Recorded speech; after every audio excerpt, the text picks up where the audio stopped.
ये जो नया चला है ना, दोस्त बनाना, और दोस्त का मतलब गंदे आचरणों को शिक्षा देना और गंदे आचरणों में उतर जाना, वो दोस्त नहीं, वो भारी दुश्मन है।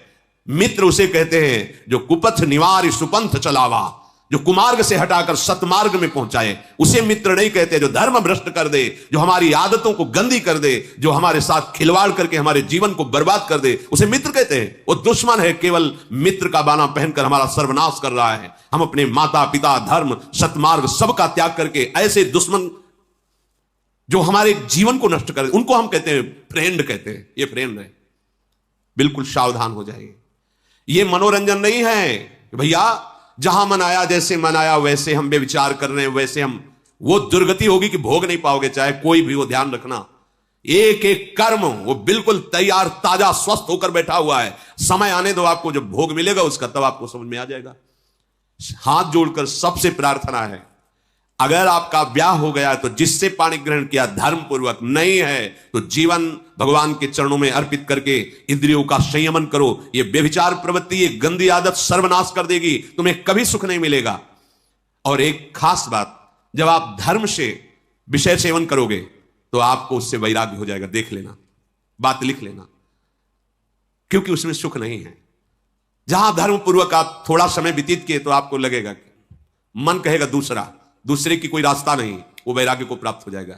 ये सीमित करने के लिए, विषयों को सीमित करके उनका त्याग करने के लिए बहुत जरूरी है धर्म पूर्वक चलना। और जो इस व्यभिचार प्रवृत्ति में की धन है तो सब कुछ कर सकते हैं, कर लो, छूट है, खेत है, जो चाहो बोलो, लेकिन जब फसल काटने का नंबर आएगा तब तुम्हारे होश उड़ जाएंगे कि तुमने क्या फसल की है। अगर सुखी रहना है, देखो आप समझते हो कि इसमें क्या हिंसा, वो राजी हम राजी हैं, इसमें हिंसा है, कोई पाप है, लेकिन बीच में धर्म है। तुम्हारे राजी होने से नहीं है, तुम्हारे सामने धर्म है, धर्म खड़ा है। तुम्हारा धर्म क्या कहता है उसके अनुसार चलो। अगर धर्म को तुमने नहीं देखा तो अधर्म का फल नरक और दुख, रोग, नाना प्रकार की पीड़ाएं, संकट, भय। प्रायः मानसिकता में प्रसन्नता नहीं दिखाई देती। आप देखो, एक प्रसन्नता, खिला हुआ चेहरा, स्वस्थ शरीर, मन प्रसन्न नहीं दिखाई देता। मुरझाया, एक जला हुआ, ऐसा लगता है जैसे मकान में आग लग जाए, फिर उसके दर्शन करो तो कैसा लगता है, ऐसे लगता है। क्यों?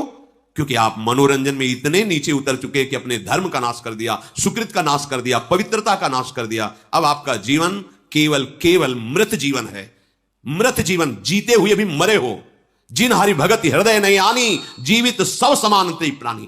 तुम्हारे अंदर धर्म नहीं रह गया, सत्य नहीं रह गया, भगवत आचरण नहीं रह गए, भगवत आश्रय नहीं रह गया, तो तुम्हारा जीवन क्या? मृत जीवन है। अमृत तो नामामृत है, रूपामृत है, लीलामृत है, चरितामृत है। ये सत्संग क्यों सुना जाता है? हमें क्या करना चाहिए, क्या नहीं करना चाहिए पता चले। जिनके कानों में सत्संग पड़ रहा है, हाथ जोड़कर प्रार्थना करते हैं, अपने ही धर्म से इस विषय का सेवन करोगे तो आपको भगवत प्राप्ति के योग्य वो विषय भोग भी बना देगा। और धर्म विरुद्ध आचरण करोगे तो फिर नष्ट हो जाओगे। फिर चाहे जहां आशीर्वाद मांगने जाओ, आशीर्वाद से काम नहीं चलता, आशीर्वाद से काम नहीं चलता। रावण कोई छोटा मोटा नहीं, ना तो बलवान ना तो विद्वान, की छोटा विद्वान हो छोटा बलवान हो। जैसा स्तोत्र भगवान शंकर का रचा, बिरला ही कोई रचने वाला होगा जो तांडव रचा है। और जैसा भगवान शिव की उपासना करने वाला कोई साधारण पुरुष नहीं है। लंका में विराजमान करके महादेव जी की उपासना, और महादेव जी ही हनुमान जी का रूप रख के पहली विनाश लीला उसकी की। पहली अशोक वाटिका से प्रारंभ किया, पूरे लंका को श्रीहीन कर दिया, भयभीत कर दिया, हाहाकार मच गया लंका। वही है, वही, दूसरा नहीं। जिन शिव की आराधना की और अधर्माचरण चरित्र बिगाड़ लिए, तो वही शंकर हनुमान जी के रूप में उसका सर्वनाश का प्रारंभ उन्होंने ही किया। और कह रहे थे सियाजू से, वाल्मीकि रामायण में पढ़ा है कि माता, केवल प्रभु ने आदेश नहीं किया, नहीं घूंसों से इसके 10 खोपड़ियों को फोड़ करके और इसकी स्त्रियों को बंदी बना करके और आपको पीठ में बैठाकर अभी श्री राम के पास पहुंचा दो। अभी पीछे सुना था महाभारत प्रसंग में, भीम जी से कहा था, जब भीम ने कहा कि आप ऐसे समर्थ हैं, तो फिर आपने रावण, तो उनका मेरे स्वामी का यश बढ़े। स्वामी जब सियाजू को लाएंगे तो विशेष पावन चरित्र का गान होगा, नहीं तो अपने प्रभु के प्रसाद से इतना समर्थ था। एक रावण क्या, भगवान शंकर की आराधना करने वाला रावण अद्वितीय महापुरुष है, ऐसा नहीं। झूला झुलाते हैं अपनी श्री जी को रस्सी में और उसे बांधकर सिंहासन, उसने अपनी भुजाओं में झूला झुलाया कैलाश सहित भगवान उमा पार्वती जी को 20 बार ऐसे उठा। कोई साधारण भक्त नहीं है, वो वैसे भी भगवत पार्षद है, हरि का जय विजय है। लेकिन आप देखो, चरित्र बिगड़ गया तो वही आराध्य देव उसका सर्वनाश कर रहे हैं। वही आराध्य देव सर्वनाश कर रहे। इस बात को पकड़ो। आप सोचोगे कि मनोरंजन मनोरंजन नहीं है, ये धर्म का तुम त्याग करोगे तो फिर तुम किसी काम के नहीं रह जाओगे। और भागे घूमो जंतुर बंधाने के लिए, तो तुम्हारे इस सृष्टि में कोई जंतुर बना ही नहीं कि तुम्हें बचा सके। और अगर धर्म से चलोगे, नाम जप करोगे, पवित्र आचरण रखोगे, तो तुम्हें किसी से आशीर्वाद मांगने की जरूरत नहीं है।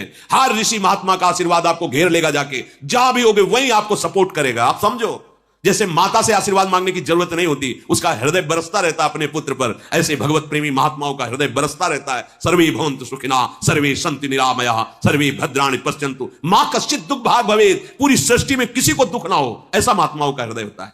करो बुरे आचरण और इसके बाद सोचो कि मैं आशीर्वाद थोड़ा 2-4 सेव संतरा देके नहीं होने वाला। धर्म आचरण करो। जननी सम जानहि पर नारी, धन पराए बिसते बिस भारी। एक बार गांव में जब थे तो 100 रुपया का कुछ बेचा गया था अनाज, किसान आदमी के यहां यही था। तो 110 रुपए आ गए थे 10-10 रुपए में।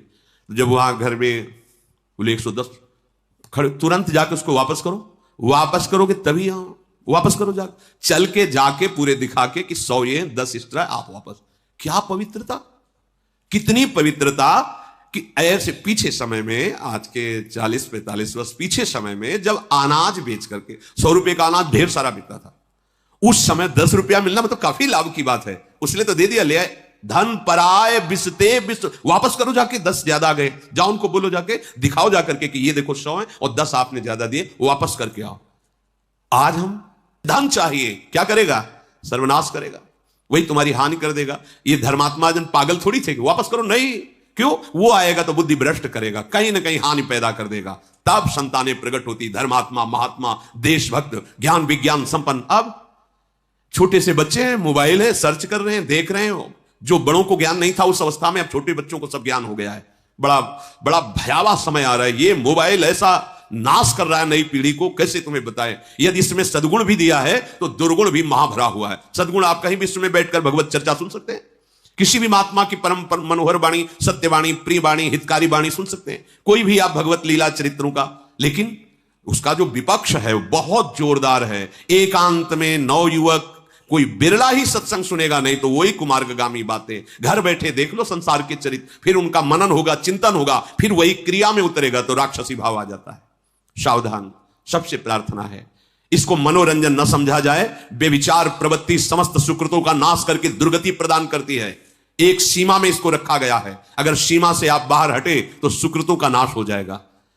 कितनी पवित्र गांव की पद्धतियां थी। घर में छोटे बच्चे दौड़ के दादा रहे हैं, सब सावधान। पवित्रता छाई हुई रहती थी, पवित्रता। ये कहीं वासना के खेल की बातें ही नहीं दिखाई देती थी।